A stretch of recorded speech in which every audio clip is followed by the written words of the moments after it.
ఖమ్మంలో మున్నేరు వరద ప్రవాహంతో ప్రజలు ఉక్కిరిబిక్కిరయ్యారు. నయాబజార్ వద్ద ఉన్న గిరిజన ఆశ్రమ పాఠశాలలో వరద నీరు చేరింది.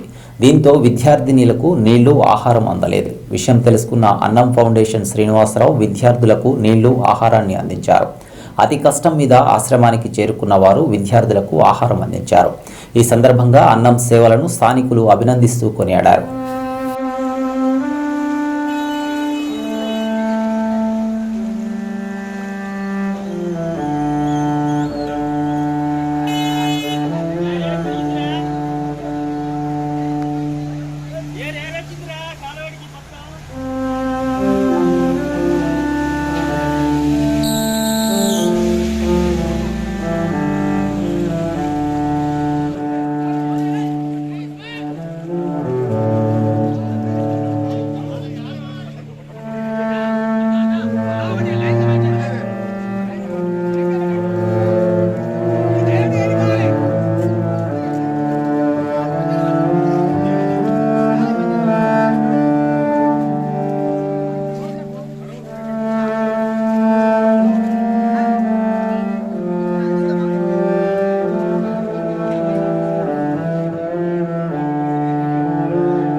చుట్టూ మొత్తం వాటర్ స్టాగ్నేషన్ మొత్తం వాటర్ వచ్చేసింది. దానివల్ల మాకు కరెంట్ లేకపోవడం వల్ల వాటర్ ప్రాబ్లం ఉండడం వల్ల తాగడానికి వాటర్ లేవు, వాడుకోవడానికి వల్ల మేము వెంటనే అన్నం శ్రీనివాసరావు గారికి మెసేజ్ అందించాము. వారు మాకు వెంటనే సకాలంలో మాకు వాటర్ని ఏర్పాటు చేశారు. మాకు మా పిల్లలు మా యొక్క ఇబ్బందులు గుర్తించి మాకు సకాలంలో వాటర్ ఇచ్చారు. మరియు మాకు ఎంతో మేలు చేసిన వారు ఉన్నారు కాబట్టి మేము మా వసతి గృహం తరఫున, మా పిల్లల తరఫున మరియు మా డిపార్ట్మెంట్ గెలిచిన డిపార్ట్మెంట్ తరఫున మా అందరికీ నేను కృతజ్ఞతలు చెప్పదలుచుకుంటున్నాను. ఈరోజు ఖమ్మం పట్టణంలో మునీరు ప్రతి సంవత్సరము మనం చూస్తూనే ఉన్నాం. 25 అడుగుల వాటర్ వస్తుంది. నేను సుమారుగా నాకు 69 సంవత్సరాల వయసులో నేను ప్రతి సంవత్సరం చూస్తూనే ఉన్నాను. కానీ ఈసారి 30 దాకా టచింగ్ అయింది. గాంధీ చౌక్ దాకా వాటర్ వచ్చింది. Bridge Jubilee club bridge hostel దాకా వాటర్ వచ్చింది. ఇక్కడ ఎస్టీ హాస్టల్లో పిల్లలు దగ్గర 300 ఎస్టీ గిరిజన పిల్లలు హాస్టల్లో 300-400 మందికి వాళ్ళకి తినడానికి తిండి లేదు, ఈ రోజు తాగడానికి నీళ్లు లేవు. కానీ హాస్టల్ మొత్తం నిండిపోయింది వాటర్. ఆ నీళ్లు తాగలేని పరిస్థితి. శ్రీనివాసరావు గారికి ఇన్ఫర్మేషన్ తీసుకొని వాళ్ళు చెప్పగానే ఒక 60-70 క్యాన్లు వాటర్ తెచ్చి వాళ్ళు అందజేసి ఈ రోజు 47వ డీజిల్ కి సంబంధించిన పిల్లలు యూత్ సుమారుగా 100 నుంచి 150 మంది 6 గంటల నుంచి ఇప్పుడు దాకా, అంటే సుమారు 4 దాకా వాళ్ళకి తిండి తిప్పలు లేకుండా పెద్ద పెద్ద ముసలోళ్ళకి, పెద్దవాళ్ళకి, ఆడకూతుర్లకి, చెల్లె లాంటి వాళ్ళకి, అక్క లాంటి వాళ్ళకి, అమ్మ లాంటి వాళ్ళకి అందరినీ కాపాడి ఒడ్డుకి చేర్పించారు ఆ యూత్ పిల్లలు. వాళ్ళందరికీ డీజన్ కి నుంచి ధన్యవాదాలు తెలుపుతున్నాం. అట్లాగే